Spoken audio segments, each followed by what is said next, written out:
Y de repente despertamos un día y todo cambió. En Disneyland, finalmente la verdad terminó superando la magia, se terminó la magia. Pensábamos que nunca el parque temático más famoso del mundo iba a cerrar, pero la verdad terminó ganándole a la magia, como era el eslogan que teníamos cuando fuimos a predicar a ese sitio.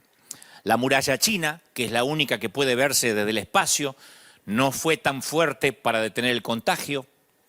New York, la ciudad que nunca dormía, de pronto fue obligada a apagar la luz y a descansar a la fuerza. En este momento Manhattan duerme. Ya ningún camino quiere conducir a Roma. La frase que acuñaron nuestras madres, todos los caminos conducen a Roma. Hoy nadie quiere ir a Roma. El representante de Dios en la tierra se quedó sin fieles en su plaza y hasta él también tuvo que hacerse la prueba del coronavirus.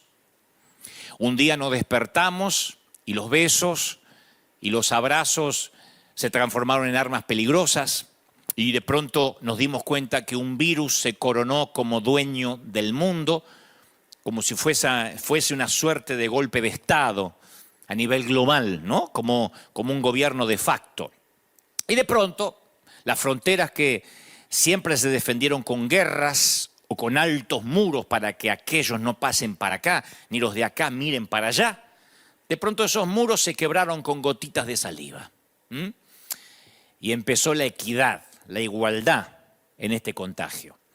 La igualdad que se reparte para ricos y para pobres, para ciudadanos e indocumentados. Porque de pronto, para los que viven en Estados Unidos, que saben la importancia de tener papeles, nos dimos cuenta que ahora es indistinto, la equidad es para todos. Una mañana nos dimos cuenta que vivimos en un planeta que hoy se pone una máscara no solo para tapar un virus, sino para tapar nuestra vulnerabilidad, a veces rozando con la soberbia. Fue como que tuvimos un golpe. Y digo tuvimos porque esto es una autocrítica a todos los que vivimos en este planeta, independientemente del país donde hayamos nacido o donde nos toque vivir ahora. ¿Y qué hicimos? Bueno, algunos nos lavamos las manos para no reconocer nuestra responsabilidad, como Pilato. Nos dimos cuenta en pocos días, porque esto no es una cuestión de años, nos dimos cuenta que hoy una enfermera se volvió más indispensable que un futbolista, que ya nuestras conversaciones no hablan tanto de Ronaldo, de Messi, sino que ahora hablamos de enfermeras, de gente anónima que nunca van a ganar millones, ni sus pases se van a hablar en los portales de la red como si fueran jugadores de alta gama, pero hablamos de ellos. Un hospital se hizo más urgente que un misil, se apagaron luces en los estadios, se detuvieron los conciertos, los rodajes de las películas, Hollywood está en silencio, los servicios, las iglesias tuvimos que cerrar nuestras puertas, los encuentros masivos. Y entonces, en el mundo hubo tiempo y hay tiempo para la reflexión. Yo pienso que en esta semana no hay un ser humano que no haya reflexionado, que no haya reordenado prioridades. Y si no lo hiciste, seguramente lo estás por hacer. Porque 3 gotitas de mocos en el aire nos pusieron a valorar a nuestros viejos, a nuestros abuelos, a nuestra familia, a valorar a nuestra congregación, que muchos pastores dábamos por sentado. La gente va a estar ahí siempre. Y un día la gente ya no estuvo aquí, porque no puede, no porque no quiere. Muchos aprendimos cosas. Los que creemos que Dios nos liberó de la cautividad mental y también los religiosos. A mí me daba gracia, en un tono de broma, digo, que algunos que decían chau Flix a Netflix, me acuerdo por una película que satirizaba a Jesús y se rasgaban las vestiduras, saquen a Netflix. Los mismos, me consta que son los mismos. Ahora están diciendo en las redes, menos mal que tenemos a Netflix, nos quedó Netflix. Yo digo, los mismos religiosos que se rasgaban los vestidos, ahora volvían a suscribirse como hijos pródigos y Netflix los estaba esperando. Pero, digo, fuera de broma, fundamentalmente está pasando algo que solo ocurre, creo que en las guerras mundiales. El mundo entero está levantando los ojos al cielo. Yo creo que en las guerras mundiales pasa una cosa así, que el mundo entero está levantando los ojos al cielo. ¡Y qué paradoja! Justo ahora que las iglesias están cerradas, ahora que los templos, las sinagogas, las mezquitas, ahora que todas las religiones tienen que cerrar sus puertas, Es cuando la gente está buscando a Dios. O sea, Dios está demostrando que para que todos se vuelvan a Él, Él ni siquiera nos necesita a nosotros. No necesita nuestros edificios, es verdad. Dios no necesita, nosotros necesitamos el edificio. A mí me encanta River Arena porque es bonito, porque es lujoso, porque huele rico. Pero yo lo necesito. La gente, cuando tiene que buscar a Dios, en este momento no lo va a encontrar en un edificio. Y algo Dios nos empieza a mostrar. Hace poco yo vi a un ministro en estos días, tratando de justificar que su congregación siempre fue la única que tenía o que tiene la sana doctrina, pues siempre hay. Es un ministro que yo respeto y quiero mucho, por cierto, es un hombre de edad, y él siempre se jacta de que su iglesia, y apenas una o dos más creo que en todo el planeta van a ser salvas porque son las que tienen la sana doctrina, él decía, ¿dónde está la cosecha que decían algunos que venía para este año? ¿Dónde están esos profetas que decían que su iglesia no paraban de crecer? ¿Dónde se van a esconder ahora? Y yo quiero decirte esto, no sé si ese querido hermano me va a mirar, pero hermano querido, yo quiero decir esto, lo vas a ver este año la cosecha, es cuestión de días. Es verdad, el 2020 es el tiempo de la cosecha. Hasta tu iglesia, que no crece hace años, va a crecer, si es que lo crees. Pero de verdad te digo, y no solo, bueno, si no lo crees lo vas a ver pasar, como tantas veces te pasó. Pero si no, lo vas a creer y lo vas a ver. Esto es una palabra que yo digo de verdad. La cosecha del 2020 va a ser la más grande de la historia. Ayer me decía alguien, o antes de ayer me decía, cuando prediques el domingo, por favor, danos ánimo. Bueno, este es el ánimo que viene de parte del Señor.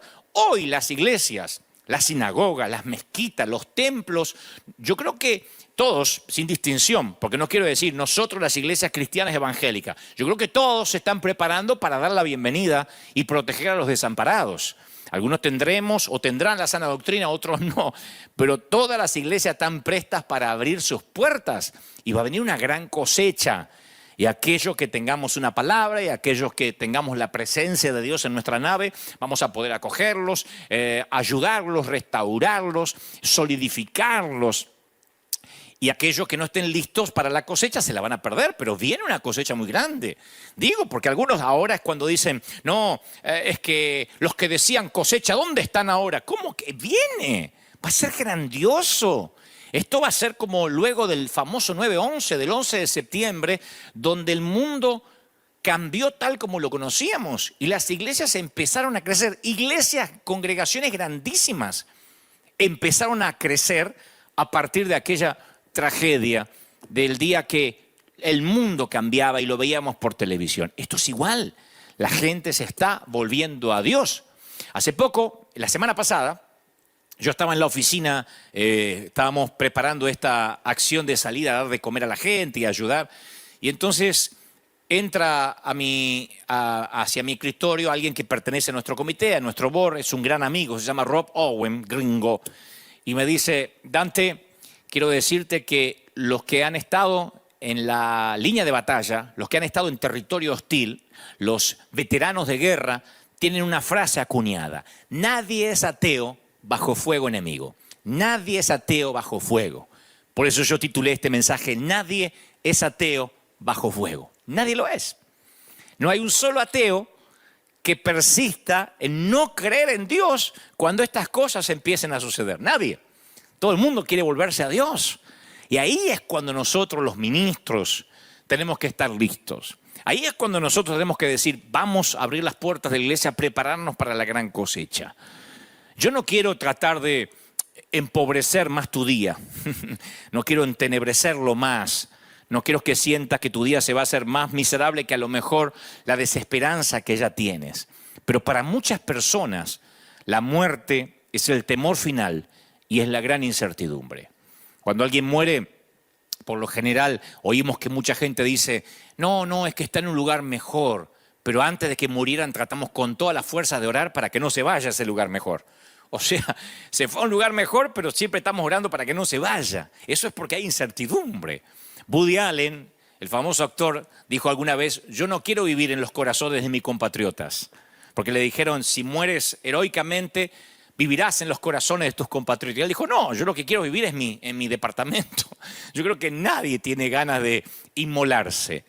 Porque siempre tratamos a la muerte como la peor palabra obscena. Y en lugar de decir simplemente Él murió, es como que introducimos un surtido de eufemismos. Decimos, pasó a mejor vida, se fue a un lugar mejor, se fue a casa, se quedó dormido, se fue de esta vida. Y si te gusta Shakespeare, puedes decir, se deshizo de las vicisitudes de la vida. Uno le puede poner el tinte poético que quiera, ¿no? Hay una página de internet que enumera 200 maneras de decir muerte sin mencionar la palabra muerte. 200 maneras de decir o referirte a la muerte sin decirla explícitamente. Y yo pregunto, ¿por qué la gente desperdicia su aliento inventando nombres refinados para la muerte? Es que pretendemos que la gente no se va a morir y cambiamos el tema cuando se trata de discutirlo. Y luego los despachamos de esta vida en corredores de hospital blancos, esterilizados, asépticos, sacándolos de casa rápido, de lo familiar. En Italia veíamos esta semana camiones militares llevando a cientos de cuerpos para cremar. Y obviamente nos espanta ver eso. Veíamos que no hay lugar, no está el típico desfile de funerarias, no está el típico entierro, sino que se los coloca en camiones militares como en los tiempos de la Segunda Guerra Mundial. Y la mayoría de nosotros, cuando ve eso, hace todo lo posible para evitar que nuestros ojos no vean la realidad de la muerte. Hay un querido amigo que hace poco yo le conté. Le dije, mira lo que está pasando. Me dice, no quiero hablar, no quiero pensar en la muerte. Por eso Joseph Bailey dice que la muerte es el gran nivelador de los poderosos y de los humildes. La muerte no tiene favoritos y por sobre todo no hace tratos. Ahora ustedes dirán, pero esto no me está alentando. Yo sé que hay gente que está diciendo, esto no me alienta. Yo llamé a mis seres queridos para que te vean ahora en vivo y no los estás alentando. Pero sí, yo quiero que me dejes avanzar. Porque esta es la forma en que la gente se está volviendo a Dios. Yo quiero que tengas en cuenta esto como aunque sea una terapia de shock. El mismo día que en Italia, como pasó, si no me equivoco, creo que el viernes o ayer sábado, en el mismo día que en Italia mueren 890 personas por este virus, 26.263 personas murieron de cáncer, 24.641 murieron de enfermedades cardiovasculares. 4.000 personas, 4.300 para ser exactas, murieron de diabetes. Incluso los suicidios fueron 28 veces superiores a las muertes por este virus. Los mosquitos matan 2.740 personas al día. No estoy inventando. Los mosquitos matan 2.740 personas al día. Los humanos matan en asesinatos 1.300 personas diariamente. Las serpientes matan 100 personas cada día. No estoy minimizando el virus. Lo que estoy diciendo es que la muerte no es un intruso recién llegado al planeta. Lo dije el domingo pasado. Esta pandemia es el efecto colateral de algo que nació en el huerto del Edén. Y si nosotros no nos cae esa moneda y pensamos que el intruso es la muerte, es el visitante nuevo del barrio, no estamos entendiendo lo que pasa. Todos los días mueren miles. El granjero y el ejecutivo viene a la sombra de la muerte. Y esto va para el ganador del premio Nobel, para la prostituta, la señora de casa, el bebé, el adolescente, el anciano. El ataúd espera al cirujano que trasplanta un corazón, así como al esperanzado receptor. La muerte espera al director de la funeraria, así como el cuerpo que él manipula. La muerte no elude a nadie. Y yo sé que justo ahora tal vez estés pensando en dejar de oírme, decir mejor me voy a escuchar a ver otro pastor que me dé un poco más de ánimo, porque Dante hoy no vino muy positivo. Pero sí, esto va a terminar en algo positivo. Quiero que todavía me des un voto de confianza, porque seguro estás diciendo, no, esto no me da esperanza. Ahora, ¿qué pasaría si yo te prometiera que podemos cambiar para siempre la manera en que miramos la muerte y quitarla de la categoría del temor? Especialmente los que decimos que creemos en Dios. Yo creo que la muerte está ocupando mucho espacio en tu armario, en tu closet de ansiedad. La idea de enfrentarte a la muerte, yo pienso que está ocupando demasiado espacio que no debería ocupar, te está hipotecando el futuro, te está arruinando el presente, que es lo único que tienes, porque es tu único capital, el hoy. Y cuando la muerte nos causa temor, enfrentarse con eso desconocido asusta, inquieta. Y a pesar de que este mundo no es perfecto, a la mayoría de nosotros en general nos gusta nuestra vida aquí, en este mundo. Yo una vez hice una encuesta aquí y dije, ¿cuántos tienen ganas de irse al cielo? Me levantaron todas las manos, los miles. ¡Amén! Y después le dije, ¿cuántos se quisieran ir hoy? Nadie me levantó la mano. O sea, como dice un contador de cuentos en Argentina, Luis Landricina, el querido Luis Landricina, todos creemos en la vida eterna, pero nadie tenemos apuro, ¿no? Yo creo que soñamos con cosas que queremos hacer aquí. Y todavía queremos tiempo para disfrutar de la familia, para disfrutar de los amigos. Lo que pasa es que la vida aquí es familiar y es conocida. Pero hay mucho acerca de la eternidad que es desconocido y eso nos inquieta. Es más, yo tengo que ser honesto y decirte que hasta hace unos pocos años yo tampoco pensaba mucho en el cielo. Y mucho menos anhelaba irme ahora. Yo decía, no, yo tengo cosas para hacer, aparte tengo la vida por delante. Como yo siempre bromeo con nuestra congregación, apenas tengo 30 y tantos años, porque yo no cuento la edad que ya viví, sino los años que me quedan. Sin embargo, empecé a pensar mucho en la muerte cuando mis hermanos fallecieron. Mis hermanos, uno de 46, casi para 47, partió con un infarto fulminante. Y la partida de mi mamá a la eternidad, 40 años de que después Dios la sanó, Dios le regaló 40 años de salud a mi mamá. Allá en el año 1975 Dios la sanó de cáncer. Me la regaló 40 años y cuando se la llevó me obligó a contemplar mi propia mortalidad. Porque yo también pensaba que nadie se iba a morir en casa. Estamos acostumbrados a la vida, nacer es normal, respirar lo es, reír, abrazar, besos a la hora de ir a la cama es normal. Pero no fuimos hechos para decir adiós. El plan original de Dios no tenía despedidas. Nada de última exhalación, de crematorio, de último latido del corazón. El plan original de Dios decía nada de virus, nada de mocos que pueden contaminarte, nada de mascarillas o tapabocas. La muerte es el intruso en la historia, desde el huerto del Edén. Pero esto no es que yo estoy cambiando el mensaje ahora, lo decimos cada domingo. La muerte es el intruso de toda la vida, el polizonte en nuestro barco, el que no encaja. ¿Por qué Dios habría de darte un compañero de vida para luego llevárselo? ¿Por qué Dios va a llenar una cuna para luego vaciarla? Me lo preguntan a diario, los mismos que se congregan aquí en River Arena. No importa cómo lo pongas, el adiós no tiene sentido.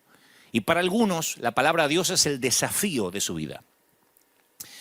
Porque pasar por esto es pasar por tiempo de soledad, de pena. Yo sé que hay gente que tiene ahora la esperanza drenada.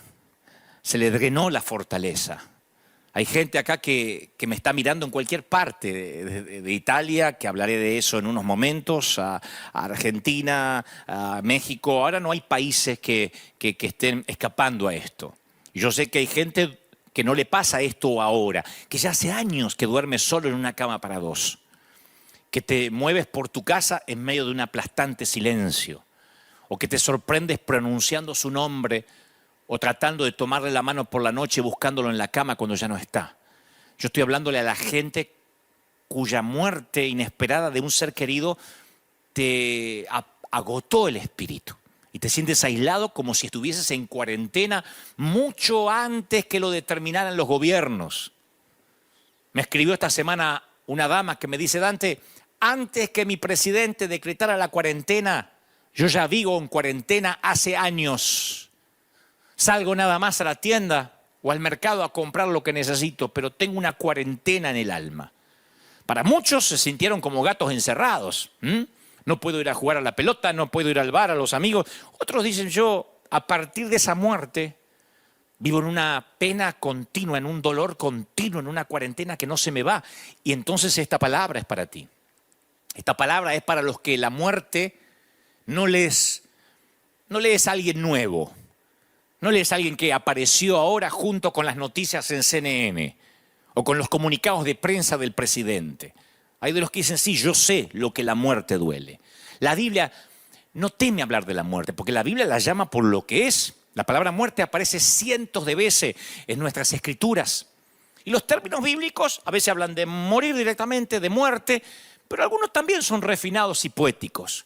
Génesis 49, 29 dice, me uniré con mis antepasados. Te recogeré con tus padres y serás llevado al sepulcro en paz. Dice 2 de Reyes 22, 20. Y el siguiente versículo yo creo que es, a mi humilde criterio, el más bello en cuanto a lo que la Biblia menciona respecto a la muerte. Dice, al Señor le conmueve profundamente la muerte de sus amados. Salmo 116, 15. El escritor de los Hebreos lo resume sin rodeo. Dice, cada persona está destinada a morir una vez y después vendrá el juicio. O sea que la cuenta regresiva para la muerte comienza desde el nacimiento. Y diré esto, aunque no suene correcto, tú y yo estamos muriendo en este mismo momento. El reloj de arena nunca sube, siempre baja. El calendario va de izquierda a derecha y de enero a diciembre, nunca al revés. El tiempo no tiene botón de rebobinado. Estamos todos los días envejeciendo un poco. Y aunque la muerte comienza cuando nacemos, la vida comienza cuando nacemos de nuevo mediante la fe en Cristo. Por eso es vital que ahora todo el mundo levante los ojos al cielo. Qué paradoja cuando las iglesias están cerradas. Pero los que podemos predicar en línea, que hay muchos pastores que lo están haciendo, tenemos que decirle a la gente, este es el momento para nacer de nuevo. Porque muchos cristianos tienen la noción equivocada que la vida eterna va a comenzar cuando mueran. Y la vida eterna comienza cuando nacemos de nuevo, cuando aceptamos a Jesús en el corazón, cuando nos arrepentimos de los pecados, cuando lo reconocemos como su suficiente Salvador. Este es el momento de hablar de evangelismo. Yo decía el domingo pasado, este no es el momento de disculpar a Dios. No tenemos que ponernos frente a una cámara a reprender espíritus de coronavirus, que esto no viene de Dios, que esto viene del diablo, porque eso hasta hace ver pusilánime a Dios. Como que esta pulseada la está ganando Satanás. No hay que disculpar a Dios. No, este momento hay que predicar de salvación, de volver a Dios. Hay que decir, podrías morir. Porque todo el mundo está muriendo. Sea por el coronavirus, por el cáncer, por la diabetes, porque te pica una serpiente, porque resbalas en la bañera, por una ACV, por lo que sea. Porque te asesinan para robarte algo. Todo el mundo se está muriendo. Y puedes que te vayas a la eternidad sin Cristo. Por eso Jesús lo define de esta manera. Él dice, la manera de tener vida eterna es conocerte a ti y al único Dios verdadero y a Jesucristo, a quien tú enviaste a la tierra, dice Juan 17:3. O sea, que si conoces a Dios a través de Jesucristo, entonces empiezas a vivir la vida eterna ahora mismo, aunque no hayas muerto físicamente. Y eso es lo que tenemos que decir. Y que si experimentas la vida eterna ahora mismo, la muerte no es más que una interrupción de una vida que no tiene fin. El Nuevo Testamento está lleno de pasajes que transmiten esta perspectiva positiva y transitoria acerca de la muerte. Jesús se refiere a la muerte así, dice, los ángeles, le voy a decir cómo Jesús literalmente se refiere a la muerte. Los ángeles lo llevaron a estar con Abraham. Lucas 16, 22. Los ángeles lo llevaron a estar con Abraham. No dice, murió y en medio del dolor y el trance. No, los ángeles lo llevaron. Como quien se toma un bus. Jesús le dice al ladrón que se arrepintió y que murió a su lado, te aseguro que hoy estarás conmigo en el paraíso. Hoy. Ni siquiera que vas a estar por ahí dando vueltas como un alma en pena o que vas a pasar por el purgatorio. Hoy estarás conmigo en el paraíso. Pablo lo define como estar fuera del cuerpo terrenal, en el lugar celestial con el Señor, 2 de Corintios 5:8. O sea que Jesús describe la separación de la muerte como algo meramente temporal. Él dijo, ya dentro de poco no me verán más, pero después me van a ver de nuevo. Juan 16, 16. O sea, la muerte no es algo que haya que temer, sino un viaje que se inició al nacer.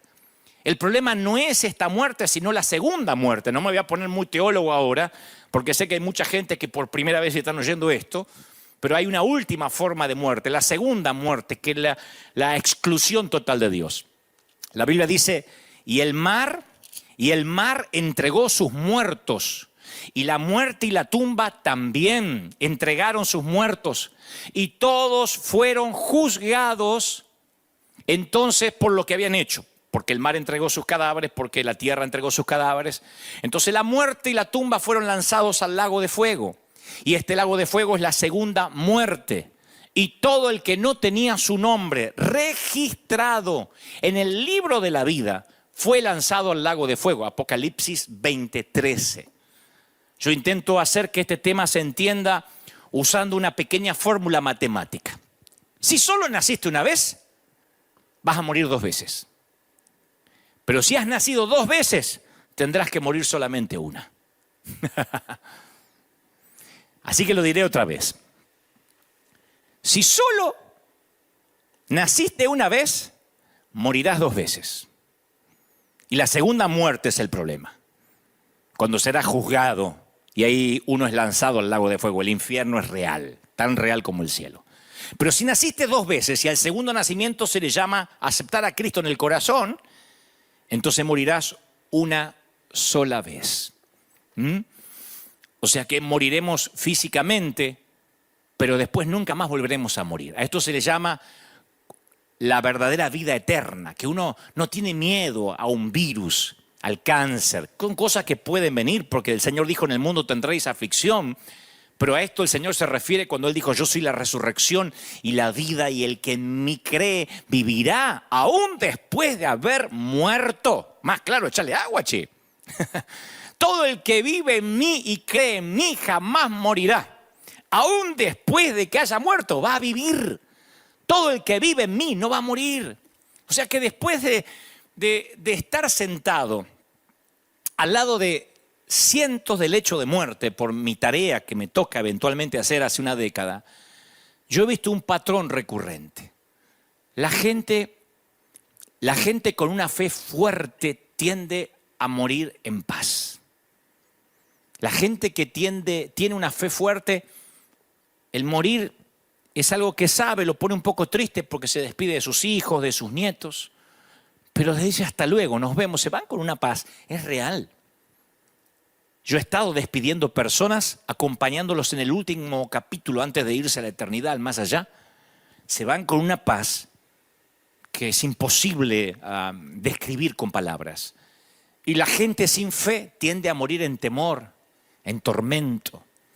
Por eso dije que el título de este mensaje, nadie muere ateo bajo fuego, nadie.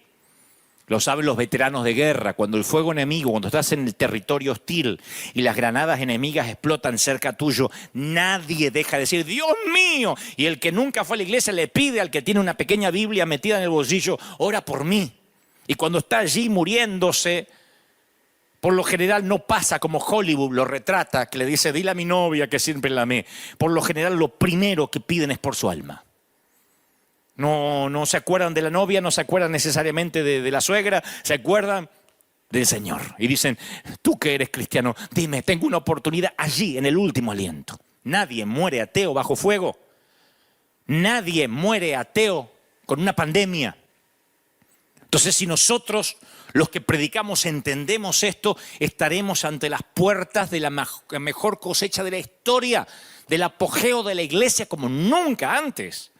Por eso yo empecé este mensaje diciéndole a aquellos que dicen, ¿dónde estaba la cosecha que predecían? Ahora la vamos a ver. Yo oí una historia acerca de un hombre que va al médico y cuando se va, va a un examen de rutina, el médico le dice, mire, después que tenga los exámenes yo lo voy a llamar con los resultados. Y un par de días después el médico lo llama y le dice, mire, caballero, tengo los resultados y tengo que darle algunas malas noticias. Entonces el hombre se pone pálido Y le dicen, bueno, dígame, estoy sentado, dígame. Le dice, bueno, tiene 24 horas de vida. ¿Se imaginan cómo recibe la noticia el otro hombre, no? Y dice, no me digas. Y dice, sí, pero tengo una noticia peor. Y le dice el caballero, ¿y qué puede ser peor? ¿Qué puede ser peor que tener 24 horas de vida nada más? Y dice, es que estoy tratando de llamarlo desde ayer. Y llamadas como esa ocurren no solo en los chistes malos. Hay un montón de médicos haciendo llamadas similares todos los días con noticias fatales. Todos los días. Ver fotografías de doctores llorando en Italia, de enfermeros frustrados, agarrándose la cabeza porque no pueden detener tanta mortandad, nos golpea, pero básicamente nos hace ver que la muerte ha estado viviendo con nosotros desde que nacemos y hemos sido tan torpes algunos que hemos creído que a nosotros nunca nos va a pasar. De hecho, así decíamos, o así decían algunos cuando esta pandemia comenzó. Tranquilo, que esto le pasa a los viejitos, como si no tuviéramos padres, ¿no? Como si nosotros mismos nunca fuéramos a ser viejitos. Pero un día ya no afecta solo a los viejitos, sino también a los jóvenes. Habrán visto que en Brasil tuvieron que llevar presos a un montón de jóvenes que se negaban a tener cuarentena o a quedarse en casa, iban a las playas diciendo, no, nosotros no nos afecta. Y de pronto empezaron a morir personas más jóvenes. Pasa con una pandemia, pero pasa aunque no haya pandemia. La palabra dice, necio, esta noche vienen a perderte tu alma. Pero uno está comiendo, bebiendo, como los días de Noé, sin pensar que la muerte está allí, es el vecino de al lado. Es el matón del barrio que tarde o temprano va a llamar a tu casa. No quisiéramos tener nuestra vida, nuestro hogar, nuestro alma eterna en orden para que cuando ese momento llegue nos vayamos con él en paz. Yo creo que si eres un cristiano que sigue preocupado en cuanto a la muerte, incluso un poquito, necesitamos hablar de esto. Yo me sorprendí mucho leer a muchos cristianos decir, no salgas a darle de comer a la gente, te arriesgas, pastor, no tienes miedo. Pero me lo decían con miedo, no como un tema de prevención. Y yo le respondí, sí, tomamos las precauciones necesarias, no somos unos kamikazes, pero hay dos maneras de enfrentar el futuro, con miedo o con fe. El futuro, las pandemias, la vida, el matrimonio, los hijos, el funeral, todo. O con fe o con miedo. Entonces, puedo comprender que los ateos ahora tengan miedo y vamos a capitalizar ese miedo, aunque suene feo, para conducirlos a aquel que quita el temor. Pero no puedo entender que aquellos que se congregan domingo tras domingo, que se saben todos los coros de Hillsong, de Jesús Adriano, de Menganito, de Elevation, estén con miedo. Ay, y si nos agarra la pandemia, a miedo, de verdad tiene miedo a morir. No estoy diciendo que no se prevengan. Soy el mismo tipo que dijo el domingo pasado, prevenir es como ponerse el cinturón de seguridad cuando uno sube al auto o al avión. Está bien, pero de ahí a que nos muramos de miedo, a que tengamos temor. Si nuestra vida está en orden, ¿por qué deberíamos tener temor? Cuando Jesús salió de la tumba abierta el domingo de resurrección, la derrota de Satanás fue total. Su arma de muerte había sido destruida. Y ahora Satanás tiene que conformarse con ganar las batallas chiquititas, las pequeñas, porque la guerra que comenzó la perdió para siempre. La última esperanza del diablo es convencerte en que vivas como si la victoria de Cristo nunca hubiese ocurrido. Al enemigo le encantaría que estuvieras esclavizado con temor a la muerte. Cumple la cuarentena, pero no tengas temor. Porque si tú le temes a la muerte, tu miedo se basa en una mentira. La muerte es devorada por la victoria de Cristo. ¿Dónde está muerte tu victoria? ¿Dónde, oh muerte, tu aguijón? ¿Dónde está sepulcro, tu aguijón? Yo estoy convencido que nada nos va a separar de lo que Dios hizo por nosotros. Nada nos puede separar. De hecho, la palabra lo dice claramente. Ni la muerte, ni la vida, ni los ángeles, ni demonios, ni los temores, ni las pandemias, ni las preocupaciones del mañana, ni los poderes del infierno nos van a separar del amor de Dios. Ahora es cuando todos en las casas deberían repetir estas palabras. Tanto que a los pastores nos gustan decir, dígale al que está a su lado. Ahora deberíamos repetir. Ningún poder en las alturas, ni en las profundidades, ni nada en toda la creación podrá separarnos del amor de Dios que es revelado en Cristo Jesús nuestro Señor, le dice Pablo a los Romanos, Romanos 8:38. Entonces uno como cristiano ahora tiene que decir, bueno, a ver, ¿qué nos está mostrando el Señor? Digo a los cristianos, que nadie muere ateo bajo fuego. Que nadie muere ateo bajo fuego. Y los que tenemos a Cristo y tendremos que morir de una forma u otra, lo haremos en paz, lo haremos elegantemente, lo haremos con nobleza. Si yo me tengo que morir, lo haré con nobleza, de pie. Sea con una ACV, sea con un cáncer, con la pandemia, voy a prevenir como me prevengo siempre y cuido mi salud, porque este es el templo del Espíritu, pero sin miedo, sin temor. La iglesia es la que tiene que tranquilizar a la gente.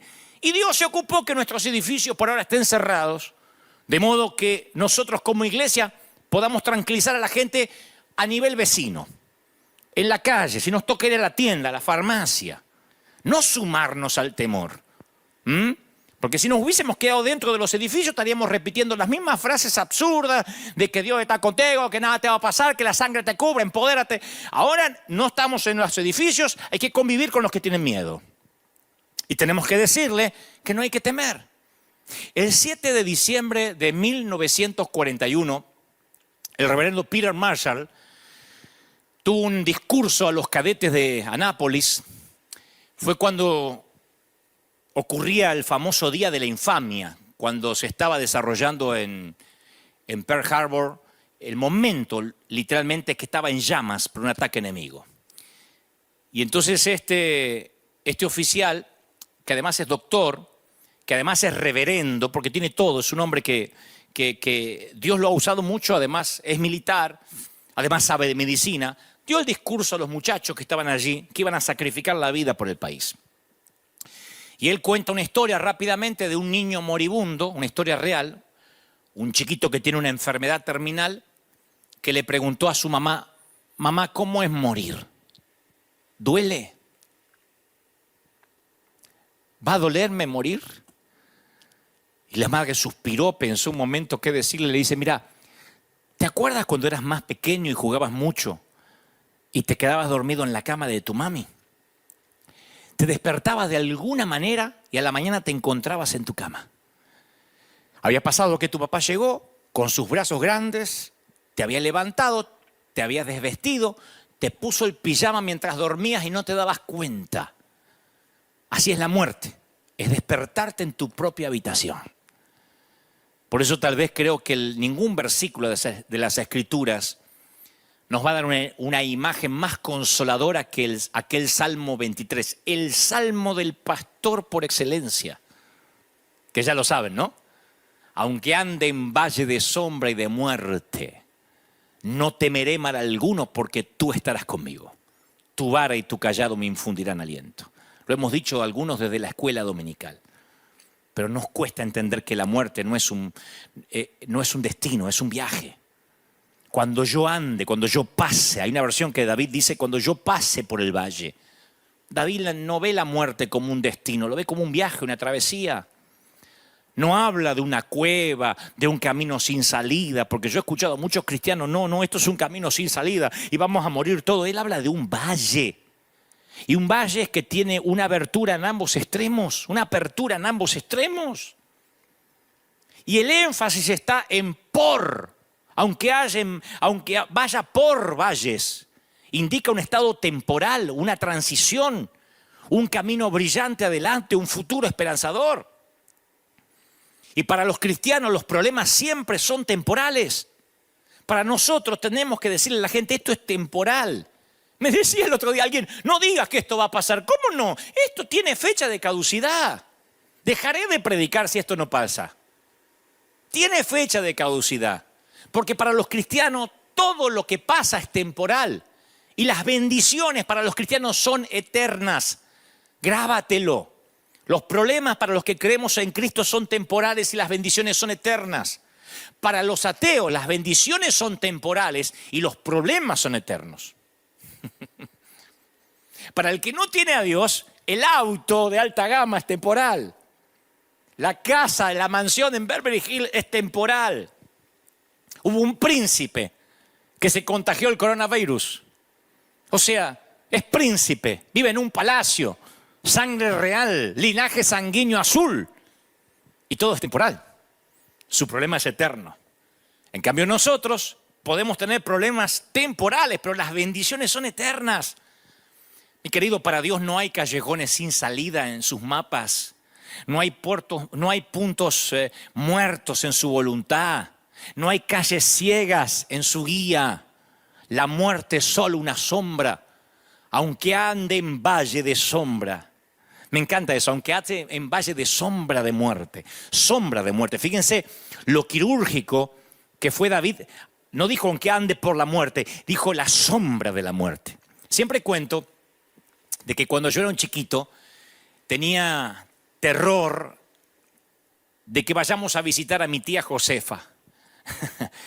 Pobre, la hermana de mi mamá, que vivía en una casa chorizo, esas casas de Argentina que se le dice casa chorizo porque son casas largas donde son todas habitaciones conectadas por un pasillo. Yo tenía terror porque al fondo del pasillo estaba el baño y cuando se hacía de noche en esa casa, la noche era un lugar fatídico, lleno de sombras aterradoras que parecían que escondían horrores impensables. Y durante las horas del día yo veía claramente que no había peligro, no había ningún monstruo acechando en ese pasillo.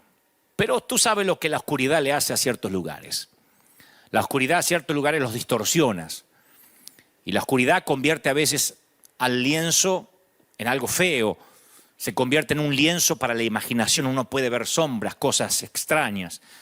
La buena noticia es que las sombras son únicamente la refracción de la luz. Pueden asustar, pero no te pueden hacer daño. Por eso dice David, aunque ande en valle de muerte, de sombra de muerte. Mientras un hombre conducía a casa, después del funeral de su esposa, él y sus hijos estaban agobiados por el dolor.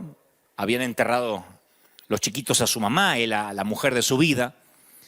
Y entre que él buscaba palabras de consuelo para sus nenes, pasa una gran furgoneta, una camioneta por al lado y la sombra cubre el auto. Entonces él aprovechó y le dice, chicos, ¿qué preferiría que les pasara por encima? ¿Un camión o su sombra? Y los nenes dicen, la sombra, por supuesto. Y él les dice, mire, hace 2000 años el camión le pasó por encima al Señor Jesús para que solo su sombra hoy nos pasara por encima. Y para el cristiano, la muerte no es más que una sombra. La muerte es una sombra. Y esto lo tenemos que saber los cristianos. Porque yo sé que me escuchan muchos que ya tienen al Señor. Pero a mí me preocupó mucho que en las redes me decían, danos esperanza, ¿qué va a pasar? Esto es el apocalipsis, ya viene el anticristo, sea lo que sea. Sea que pase lo que pase. No deberíamos preocuparnos los que tenemos al Señor. Me han dicho, no le des de comer a la gente porque te arriesga, no sirve de nada que les des de comer. Yo digo, ¿de verdad? Habría que acuñar esa frase, no sirve de nada que les des de comer, ¿de verdad? Hay chiquitos que se mueren de hambre en este momento, están en cuarentena y no tienen comida. Le vamos a explicar, no te puedo llevar comida porque soy pastor y me dejan salir. Pero no te llevo comida porque, ¿sabes qué? A ver si me contagio. De verdad. David dice, aunque ande en valle de sombra, nunca estás solo. Dice David, tú estás a mi lado, dice el Salmo 23. Y algo extraño pero sutil ocurre en el Salmo 23 a partir del versículo 4. Algo sutil. No sé si te has dado cuenta, pero un editor o un escritor se da cuenta. El modo de narración cambia. La manera de narrar cambia.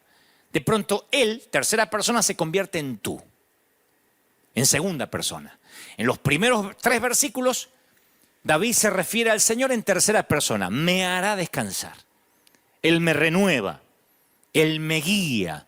Y sin embargo, abruptamente, la tercera persona se convierte en segunda persona y David dice, tú estás a mi lado. Él deja de hablar del pastor y comienza a hablar con el pastor. Es como que hasta ahí venía hablando de Dios. Y en medio de la sombra se da cuenta que Dios está justo ahí. Entonces dice, no temeré porque tú estás a mi lado. Como muchos ministros, que por año hablamos de Él en tercera persona. Pero ahora tenemos que decir, Dios está acá y hablarle a Él. Yo veo el Salmo de David y veo que una tesis, se convierte en una conversación íntima. Está hablando de él, está dando una suerte de conferencia en un seminario bíblico. Pero de pronto dices, tú estás aquí. Y esto tiene sentido únicamente si caminaste por el valle de muerte, de sombra de muerte. Porque uno piensa mucho en Dios y de repente uno se encuentra sumergido en una conversación con Él. Su presencia cambia de repente toda la línea de pensamiento. Yo con el paso de los años he hablado con mucha gente que viaja por sus caminos más oscuros y siempre me dicen que nunca han estado más conscientes de la presencia del pastor de pastores que cuando caminaban por esas sombras. Yo he notado algo muy curioso en todos estos días y principalmente en esta cuarentena que empezó en varios países. Me pongo a pensar mucho porque tengo que transmitir siempre a los oídos de la gente que Dios me presta lo que creo, Dios me dice. Entonces trato de reflexionar mucho, más de lo habitual. Y yo pensaba que si hay personas a las cuales hay que preguntarle cómo aguantar, cómo resistir, es a las mujeres. Entre los géneros, las mujeres son mucho más fuertes, siempre ante la muerte. En todos los funerales las mujeres permanecen en silencio, velando en la noche, casi no se mueven de ahí. Al igual que junto a la cruz, las mujeres son capaces de permanecer de pie, siempre. Ahora es cuando nos damos cuenta que cuando la Biblia habla de sexo débil no está hablando de sexo debilitado, sino de la mujer que debe ser contenida, dignificada, ¿no? Porque se dice que el hombre lucha mientras tiene esperanzas. La mujer, en cambio, comienza a actuar con más intensidad cuando se da cuenta que ya no hay mucho que hacer. Quizás por eso las mujeres tienen el valor de estar junto al lecho del dolor y los varones, como nos sentimos inútiles, salimos al estacionamiento en un funeral a contar chistes malos. Y esto se vio al pie de la cruz con nitidez, porque para los apóstoles no había nada que hacer. Pero para María y las mujeres que la acompañaban, esos instantes eran valiosos y querían compartir esos instantes, grabarlos en su mente con sensibilidad maternal, sensibilidad femenina. Ahí las fuertes, ustedes van a ver que al pie de la cruz y en la tumba de Jesús, las fuertes eran las mujeres, porque lo femenino se caracteriza por su capacidad de espera. Por eso pueden quedar embarazadas. Los varones no aguantaríamos un mes de embarazo, diríamos ya. Trataríamos de inducir al parto prematuro, porque lo masculino siempre tiene objetividad, pragmatismo, pero mientras que para ellos el camino, para nosotros el camino es una necesidad para llegar, el embarazo acostumbra a las mujeres a la gestación, a la realidad, a los meses de angustia. Todas las mujeres en algún momento piensan, será normal, vendrá bien el parto, y se acostumbra a esperar. El hombre quiere ver resultados. Si él pudiera, abreviaría el camino. El hombre valora las metas, pero no disfruta la intensidad del camino. Y las mujeres tienen la capacidad de ser fieles en el silencio, en la espera, en los momentos fundamentales. Los hombres no sabemos qué hacer. Se prolonga la cuarentena. Yo he hablado con muchos hombres que dicen, no sé qué hacer en casa. Tengo que escuchar a mi mujer. Tengo que estar con mis hijos. Y las mujeres están ahí. Hay mujeres que ahora están mirándome diciendo, sí, yo ya vivo en cuarentena. Salgo de tanto en tanto, pero yo estoy criando chiquititos. No me puedo mover. Les hablo a las mujeres que para ir al baño tuvieron que hacerlo por años o por meses con la puerta entreabierta para mientras estar controlando al chiquito. Los varones sabemos esperar menos. Creemos que la vida hay que conducirla, hay que cambiarla, transformarla, y si no lo podemos hacer, nos sentimos inútiles. Los apóstoles no supieron qué hacer con su dolor y lo convirtieron ¿en qué? En miedo. Que no nos pase eso. No convirtamos esta espera, esta cuarentena en miedo. Los apóstoles actuaron y cuando hubo que hacer algo práctico como bajarlo algo de la cruz, ahí estaban, lo llevaron a la sepultura también, pero llegaron al domingo sin esperanza. Mi pregunta es, ¿cómo estamos llegando al domingo de resurrección? ¿Cómo nos estamos preparando para la cosecha? Las mujeres compartieron el Gólgota con tal intensidad que fueron los primeros testigos de la resurrección. Por eso las mujeres en un funeral están ahí al lado del sepulcro, al lado del ataúd en silencio. Y los hombres tratamos de hablar, nos sentimos inútiles, impotentes ante la muerte que no podemos resolver. Yo creo que en este tiempo tenemos que aprender de las mujeres. Este tiempo es como un embarazo, con sentimientos encontrados. Aún la cuarentena Tenemos que preguntarle a las mujeres, a ver, ¿cómo se sobrevive a un embarazo? ¿Cómo se aguanta la ansiedad? ¿Cómo se aguanta la espera? Y a lo mejor ahora las mujeres tienen mucho para decirnos. Son las mujeres las que llaman al sitio web de nuestra iglesia para sembrar. Mayoría de mujeres que de hombres. Mayoría de mujeres que dicen, yo no trabajo mucho, pero quiero aportar. Porque la mujer sabe resistir mucho más de los que nos consideramos machos. Pero como digo siempre, macho no es porque uno nace simplemente varón. Uno puede nacer varón, pero ser hombre y resistir es una elección. Y las mujeres saben que tienen que resistir. Por eso yo tengo ahora una palabra para Italia, para España, para Europa, para esa gente que en nivel de mortandad o de pandemia o de ansiedad han perdido la esperanza. Hay un querido pastor a quien yo respeto y quiero mucho en España que me pidió un mensaje, un saludo para los pastores del viejo continente y me dice, dales una palabra. Y le digo, estamos todos iguales. Y me dice, no estamos todos iguales. Estos pastores han perdido la esperanza, a veces se le han muerto consiervos, se le han muerto diáconos, gente de la iglesia. Y yo creo que todas las despedidas están en el reloj del Padre. Si el salón del reino del trono tuviera un calendario, ahí habría un día que estaría con un círculo rojo y destacado con un marcador amarillo. Dios ha decretado una reunión familiar. Dice la Biblia, Él mismo dará la orden, los arcángeles atronarán, Él descenderá del cielo y los muertos en Cristo resucitarán.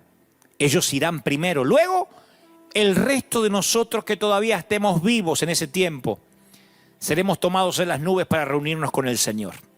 Estaremos caminando en el aire y entonces habrá una gran reunión familiar. Por tanto, consuélense unos a los otros con estas palabras. Pablo le dice eso a Tesalónica, Tesalonicenses 4:16. No va a ser un día cualquiera, será el gran día.